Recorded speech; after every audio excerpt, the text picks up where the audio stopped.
Right, so thank you very much, Martin, for the introduction. It's good to see a range of people some of whom I haven't seen for many years, others fairly recently.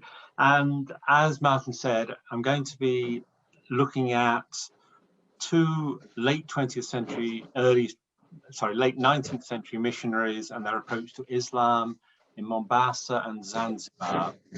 As Martin has already said, are places that I've been attached to in many ways, and I've spent time in over the last 40 odd years.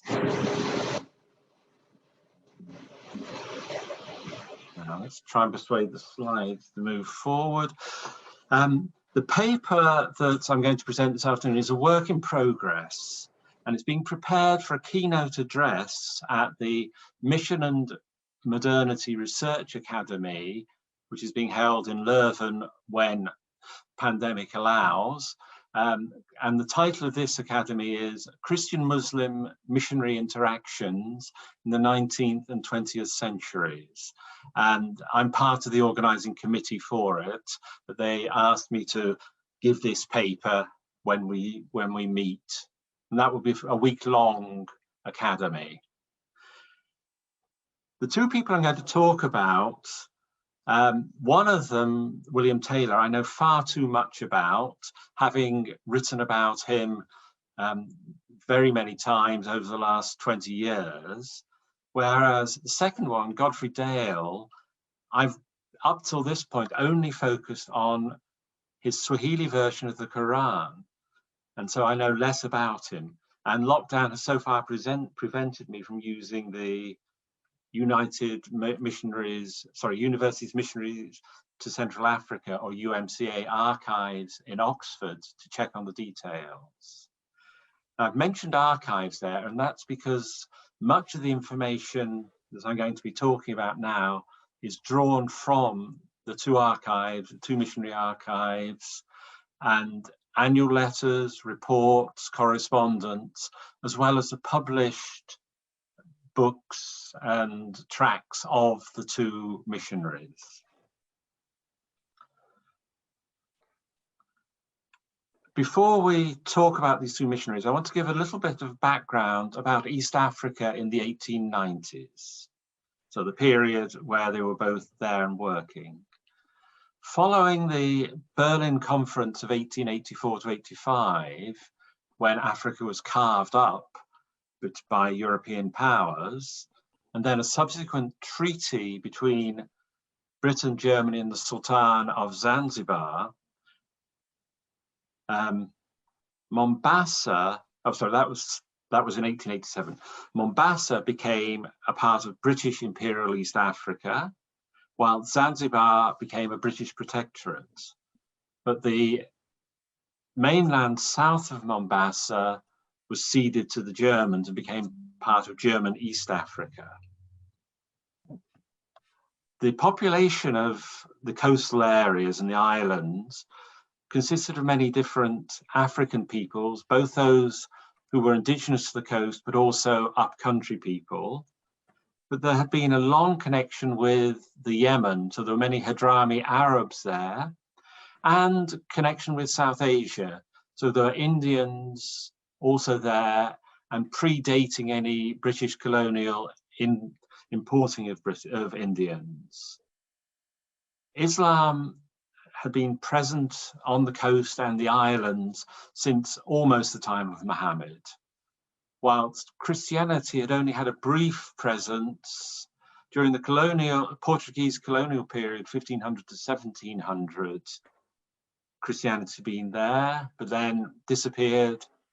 And it wasn't until 1844, with the arrival of Ludwig Krapf, that modern Christian mission work resumed in East Africa. Many of the coastal people were familiar with Islam, but they were followers of African traditional religions, whereas Islam was represented not only by Sunni Islam and followers of the Shafi madhab, but also Shia and they were Ithna Ashari, Nizari, and Daud, whereas the Omani rulers of Zanzibar were Ibadi or Harajite. The lingua franca of the coast was Swahili, which had been written in Arabic script since at least the 17th century. However, Swahili has at least 16 distinct dialects. The two main ones being Kiunguja for Zanzibar and Kiemvita for Mombasa. Now to introduce our two missionaries. Firstly, William Ernest Taylor, a Church Missionary Society or CMS missionary who worked in Mombasa from 1880 to 1897. He was born in Worcester in 1856, so only a few miles from where I'm sitting, and went to school there before going to college, to Hertford College in Oxford. He graduated in 1878, then spent a year in Edinburgh studying medicine and working at Cowgate Dispensary. During this period, he then applied to CMS to work as a missionary and was made a deacon in the Church of England by the Bishop of Mauritius in London in the May of 1880. In the July, he traveled to East Africa, initially working in what is now Uganda in the Nyanza mission in Eastern Equatorial Africa. But then in the next year, in 1881, he transferred to Mombasa. And he stayed working in Mombasa on the island until 1884. This one is William Taylor. We will get reference to Mrs. Taylor and the Bazette sisters later on. In 1885, he was ordained priest in Mombasa by Bishop Hannington before Bishop Hannington travelled towards Uganda and was sadly killed.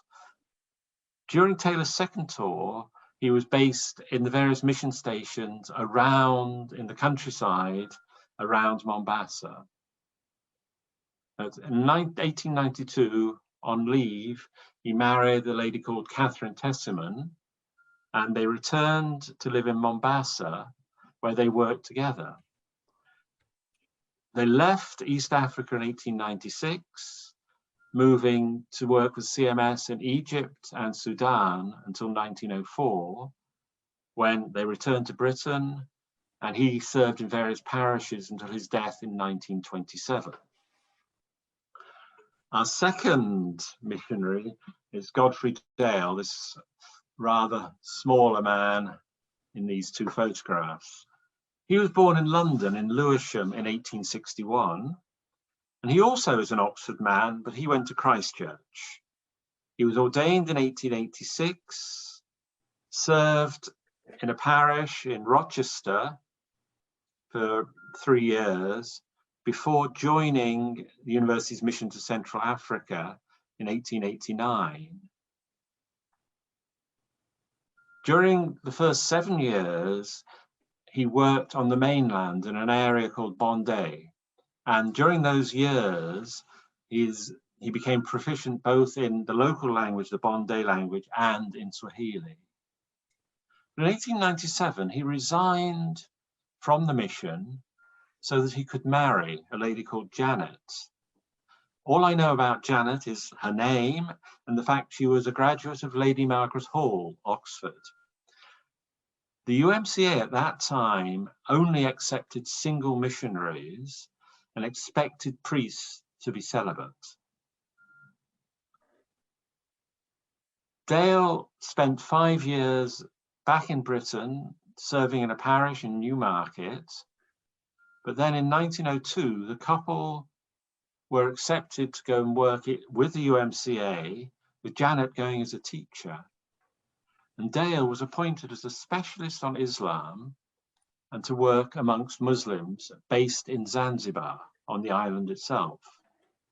Also with responsibilities at the cathedral, where initially he was a canon and then he became Archdeacon of Zanzibar.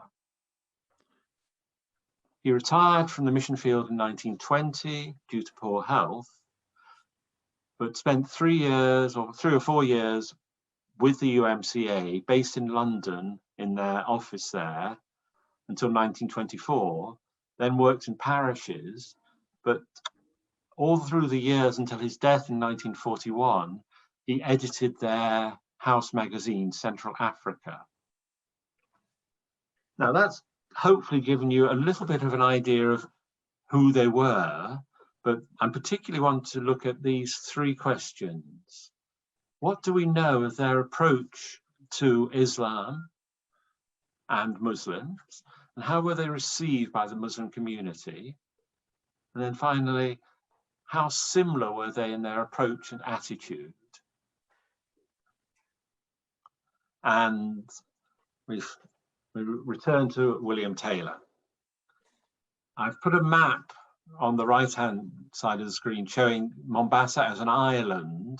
If you notice, slightly to the north of the island, there's a place called Freretown.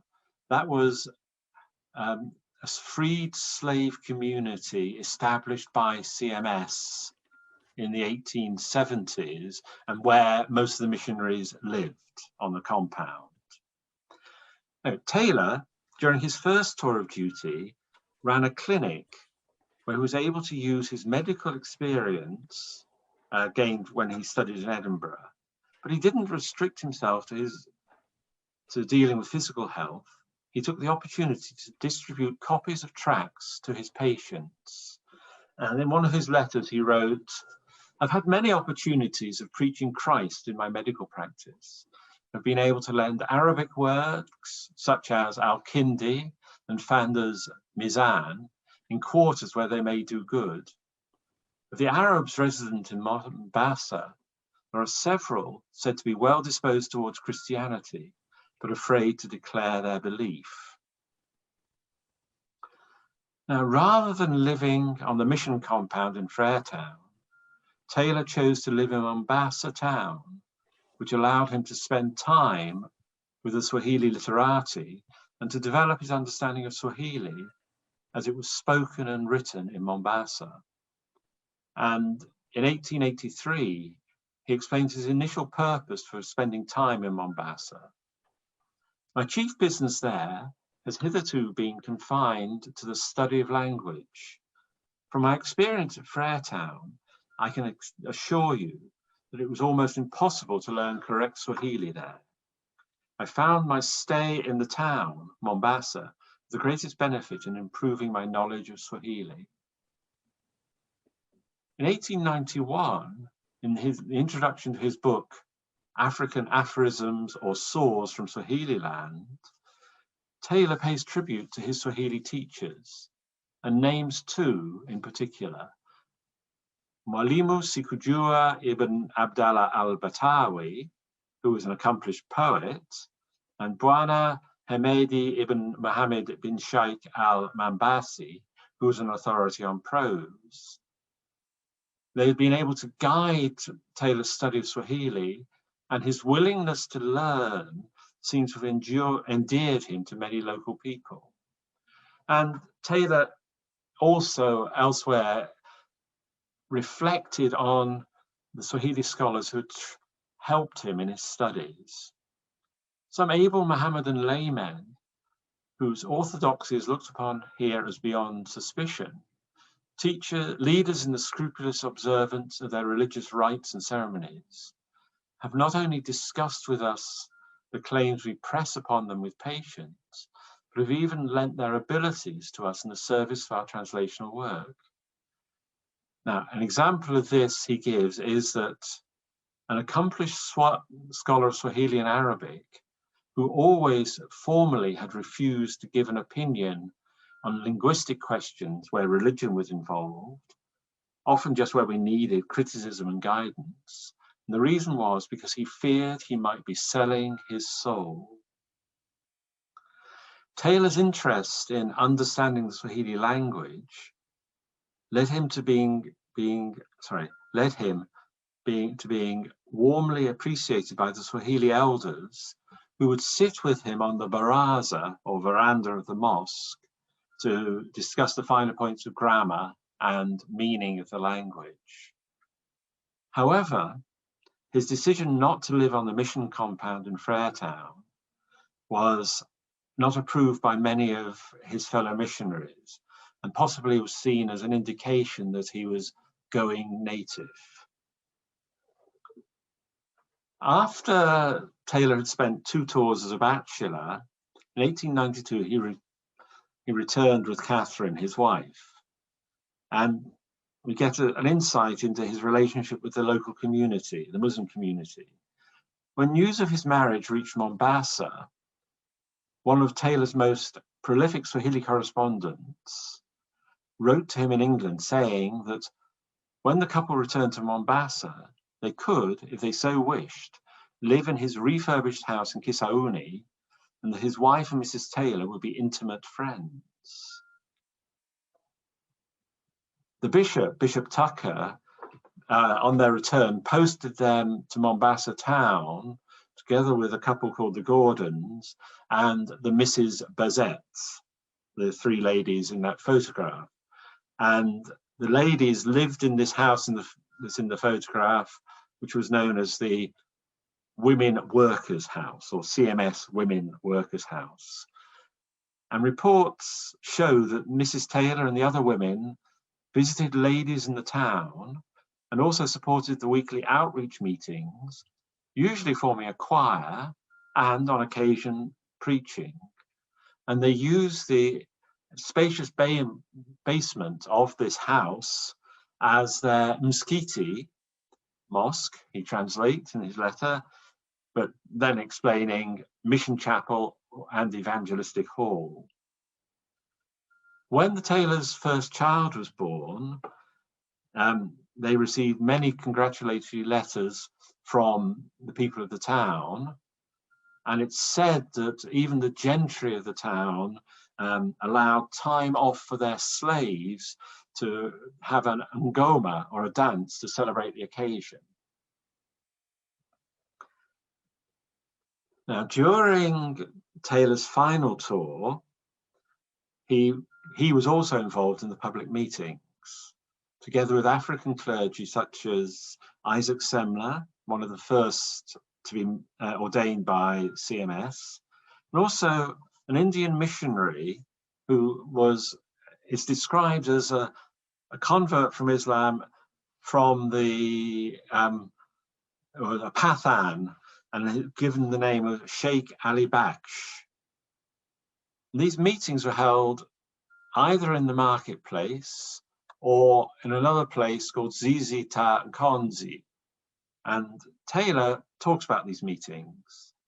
The marketplace was the private property of His Excellency the Arab Governor, and is a piece of land adjoining the bazaars. It is occupied in almost its whole extent by several large and high palm-leafed roof sheds, surrounded by the shady recesses of the gahawas, or coffee shops. Here we found a regular preaching site, to preach by word and song the gospel, which we know is the power of God unto salvation to everyone that believeth. To the Greeks foolishness, to the Jews a stumbling block, and to the Mohammedans both these. We have very varied experiences, although we often meet with ridicule and sometimes with bitter opposition and conflict. Wherever one goes, one hears the words, Taylor, Sizue, Taylor, don't tell lies, being the refrain of one of the most popular songs, a sort of parody of one of our choruses. And sometimes the opposition can be very noisy too. And he says that at that point he was suffering from an ear infection and had cotton wool stuffed into his ears. The quick-eyed opponent saw this and immediately objected, shouting, he's stopped his ears, he's afraid to hear our arguments. So of course I had to remove it. He also refers to the fact that he had been allowed to meet and argue with Mohammedan doctors on the very steps of the mosque porticos, wherein they give their lectures. and have been able, by God's blessing, to let them see some of the differences that lie between a soul-satisfying religion and the husky, strawy character of what they call Islam. Now, referring to the song, there is another interesting example of a song that there was a snatch of doggerel that was sung, and it said, Ibada ya Mola haiko sokoni. The worship of the Lord is not to be found in the marketplace. And Taylor's hymns were often parodied, but they had a particular rhythm which was referred to as Taylor's tune, and examples of them being used was found for many years and as far down the coast as Mozambique. The public meetings where Taylor and the others preached and the hymns were sung engaged with the local community, as they were a regular occurrence. They formed a part of the warp and weft of Mombasa life, no doubt seen as a distraction or entertainment by many people, although it's clear that for some it was an opportunity to challenge the message being presented and to debate with Taylor. Another thing he did on his return after his marriage was to begin working on a tract, Raha Isio Karaha, which he translates as meaning unhampered happiness or joy without alloy. The tract was first produced in 1893 in Swahili with Arabic script. And the first examples were printed in Mombasa, but the quality was so poor that they were unreadable. And finally, Taylor persuaded the Religious Tract Society in London to publish them, but again, in Swahili using Arabic script. However, soon after that, they were then transliterated into Roman script, and examples were reprinted right up to 1941 and were still available up to the 1950s. Having talked about Taylor, we now move on to our second missionary, Godfrey Dale, on Zanzibar. During his first tours, when Dale worked on the mainland, he clearly developed good language skills, as well as a strong sense that the most effective way to reach Africans for Christianity was through Africans themselves. And he also appears to have developed a strong bond with the African clergy, and the various records I found note that he presented a man called Cecil Majaliwa for his ordination during those years. I found one example of his interaction with Muslims during those years on the mainland. And in 1896, during a famine, Dale could not help asking a Mohammedan who came to buy rice why the rich Arabs who know what true religion is, why don't they send you up rice? This Muslim then is said to have replied, you have pity, but they have no pity. As I explained earlier, Dale resigned in 1897 in order to marry, but the records also show that during his first year back at home, he spent a term at Oxford studying Arabic and Islam. And his bishop, Bishop Hines, referred to this in a talk given to UMCA supporters in London, saying that there was a great need for Arabic in order to be able to work on Zanzibar. And UMCA, the mission, were aware of the need to have a specialist in Islam based in Zanzibar. And when Dale offered to return, he was selected for that role and to be based on Zanzibar Island in Zanzibar town in 1902. And in the September of 1903, so within a year of his arrival there, he gave a series of Sunday afternoon lectures in Christchurch Cathedral. And the title of the lectures was The Contrast Between Christianity and Mohammedanism. And reading the series of lectures, which were published and republished many times, it showed that Dale was widely read and knowledgeable about both Islam and Muhammad.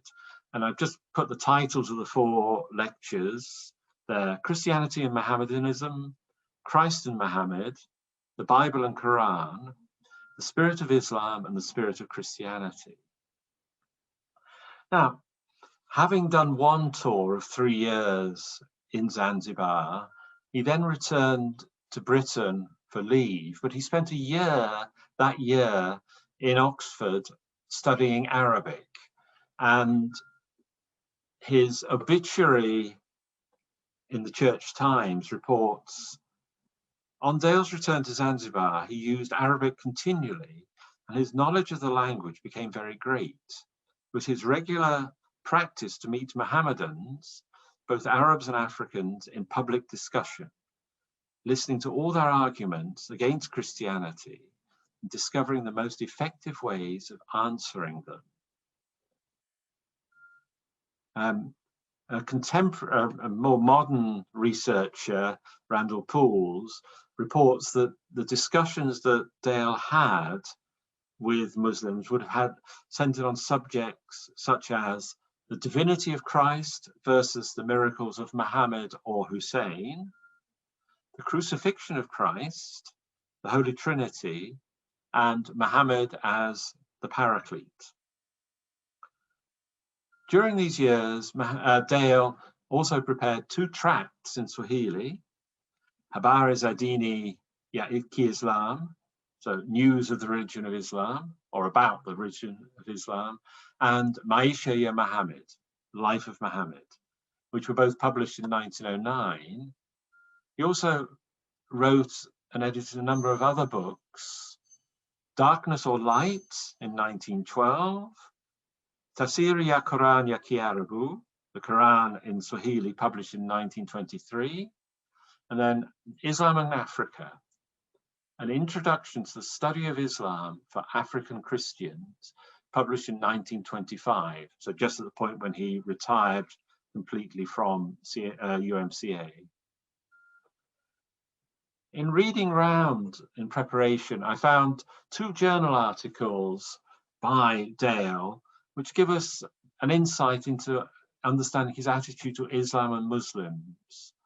I'll just talk about them both very briefly. Firstly, an article called Vital Elements in Islam, published in the International Review of Mission, which had only just been established following the Edinburgh Conference.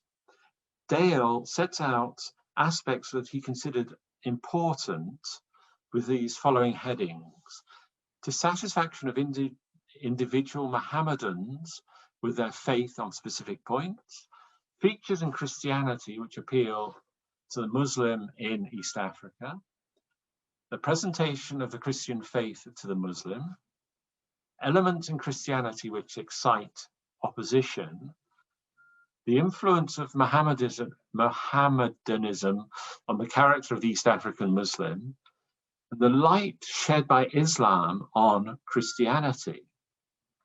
I want to quote from that final section where he writes, Christianity has benefited by contact with Mohammedanism. The Christian has been compelled to think about the exact meaning of his belief in the unity of God.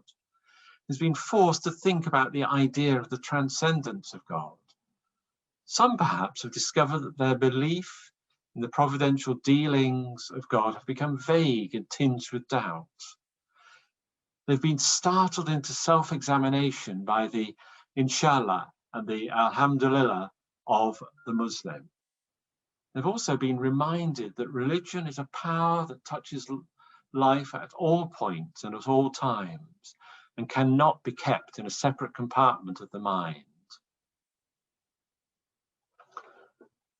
The other journal article that I want to refer to is an article he published in the Muslim World in 1924, following the publication of his version of the Quran in Swahili. That's an image of it that I have there. I've just realized it's one I must have taken this image while I was still in Kenya. I do have a copy of the Quran myself, but anyway, he set out his reasons for producing a Swahili version of the Quran. Everything that is made manifest is light. If it is good, it is seen to be good. If it is evil, to be evil. There can be no satisfactory conclusion reached when much of the evidence required is hidden from view. Ignorance will be proved to be ignorance, and inaccuracy proved to be inaccuracy. The general African public will no longer be able to say, if these Christians could read the Quran, they might not remain Christian.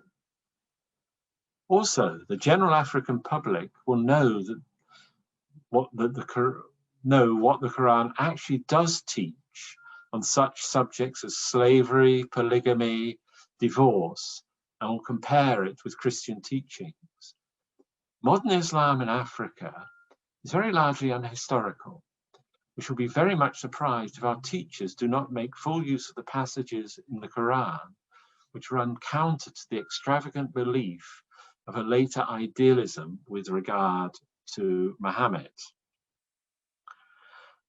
You'll notice the image of a passage from Al-Imran, that it's just in Swahili, but in Roman script, without the Arabic parallel passage. It is also not versified. The numbers in brackets refer to the most commonly available Arabic Quran in East Africa. And that was his reason for not using an Arabic parallel as we would expect in most versions today. But also there's another reason why the Quran did not become very successful and was seen as with suspicion. But Dale was of the view that a vernacular version of the Quran would be beneficial to the Muslim population, whose religious education chiefly consisted of parrot-like memorization of the Arabic text. However, not surprisingly, his work didn't make it into the government schools or the Quranic schools. It was used in the mission schools. The fact that Dale was not a Muslim and his reasons for producing a Quran in Swahili were viewed with suspicion, and his ability to understand Arabic and his style of writing in Swahili were also questioned.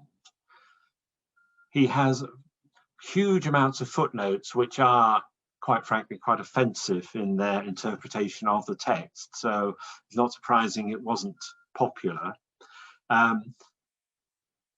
A later Muslim critic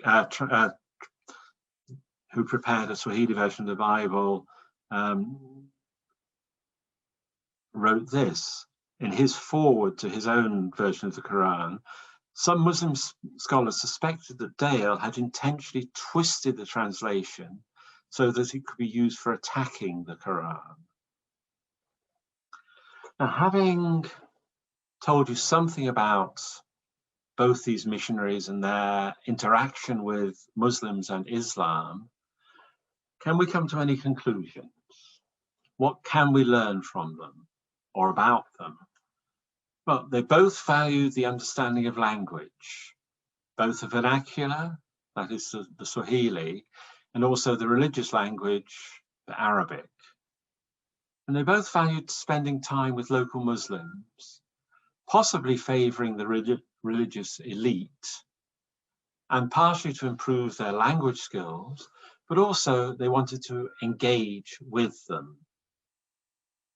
And it's clear that they both got to know Muslims well, and Taylor in particular seems to have been held in high regard, particularly because he lived in the community rather than across the creek on the mission compound. And they both had some knowledge and understanding of Islam. I would say Dale more than Taylor. Possibly, sorry, let me